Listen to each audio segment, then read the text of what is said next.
The 2018 New York Public Library article on why to read genealogy books contains a section considering how women and African Americans are depicted in early American genealogies. Books that typically are written by white men of the late 19th and early 20th centuries. As we discuss part 4 of Why Read Genealogies, note that all of the example books discussed are available online. See the links in the description.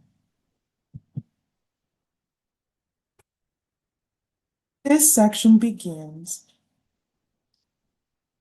Published family histories are a rich source of information about many people who are underrepresented in more traditional historic sources, including women and African Americans. Women. Given the so-called cult of domesticity that designated home and family as women's proper sphere throughout the 19th century,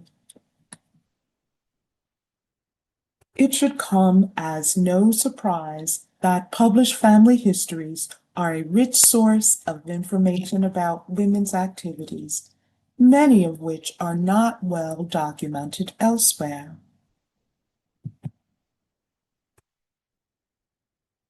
As for Black people and domesticity, we see here from one of the HBCU catalogs that domestic arts were a priority among our families as we built the institution of family to what it is today. The 1906-07 catalog of Mary Holmes Seminary, amplifying one of its taglines of homemakers and wise leaders, says that one great need of the Negro race is better homes and a more attractive home life. It also says one trained here becomes a foe of disorder and dirt and may be able to give a new meaning to the word home.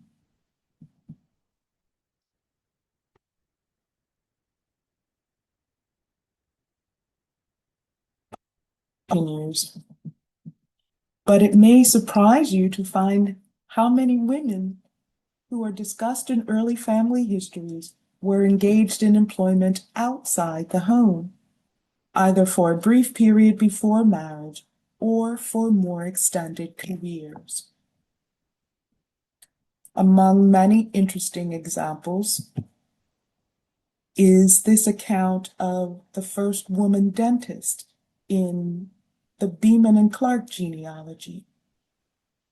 That account says, in the autumn of 1859, there appeared in the western horizon a cloud that struck terror into the hearts of the community, especially the male portion of it. People were amazed when they learned that a young girl had so far forgotten her womanhood as to want to learn dentistry. At the present time, 1909, it is impossible to give a just conception of the bitter opposition and the foolish objections that Lucy Beeman Hobbs had to meet. The main objection was that her place was at home, taking care of the house. They forgot that she had no home and that was the reason she wanted to learn dentistry. She recently married, removed to Lawrence, Kansas, where she practiced for many years with great success. For 8 years, she was the only woman dentist in the world. While Lucy Beeman Hobbs has since gained widespread recognition for her achievements, and there's a link to information about her, Many other women's careers are recorded only in the pages of their family's published genealogy.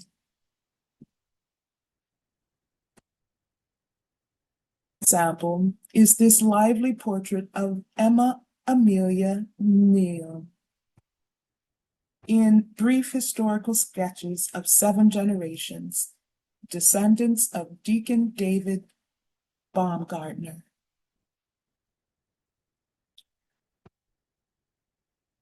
Says on page 120, Niagara Falls is one of many vacation sites where the intrepid Emma Neal enjoyed a good, jolly time.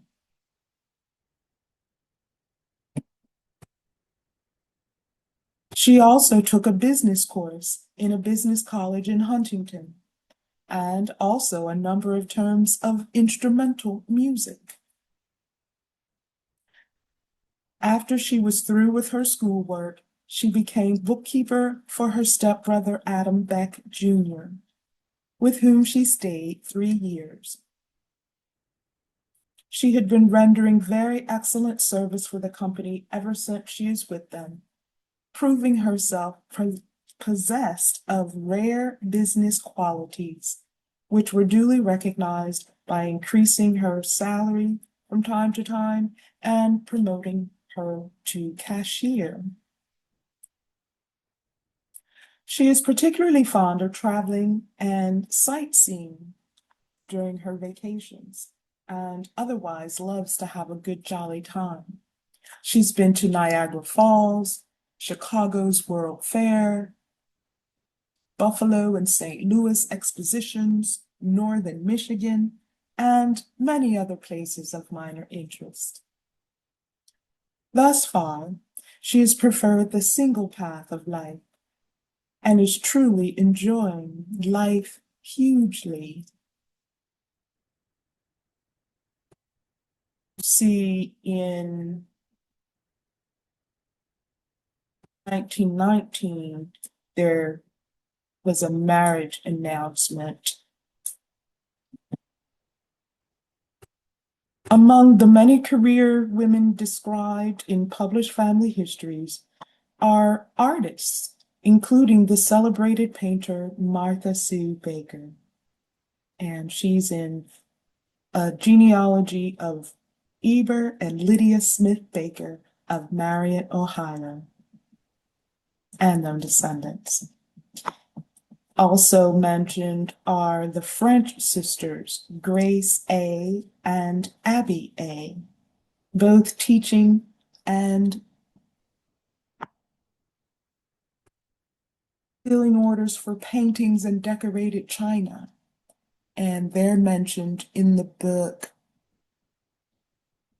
Ancestry and Descendants of Deacon David Batchelder of Hampton Falls, New Hampshire.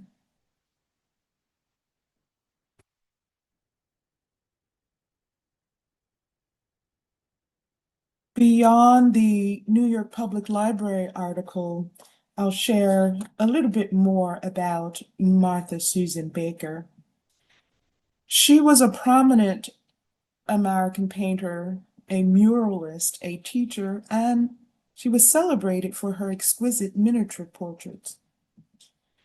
She was born in Evansville, Indiana in 1871 and distinguished herself in the art world quickly after she graduated with high honors from the School of Art Institute of Chicago in 1897.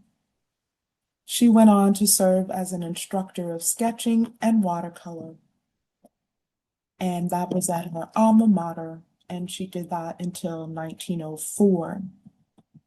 Her career flourished as she gained national and international recognition, and she exhibited her work at the 1893 World's Columbian Exposition in Chicago and was one of 4 Chicago artists featured at the 1900 Exposition Universelle in Paris. She spent 3 transformational years in Paris, from 1906 to 1909, where she studied pastels and adopted a brighter, more vivid color palette in her work. Her talent was highly respected by her peers.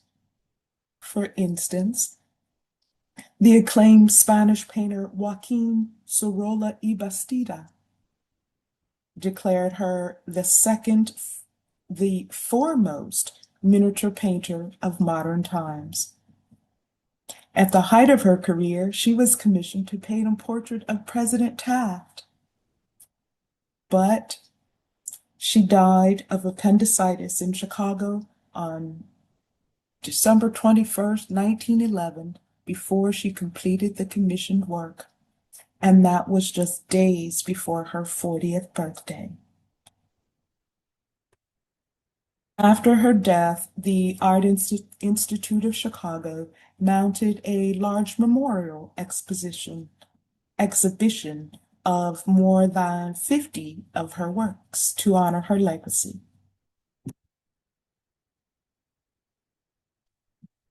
Coming up in segment 4A, we'll explore more women in American genealogies.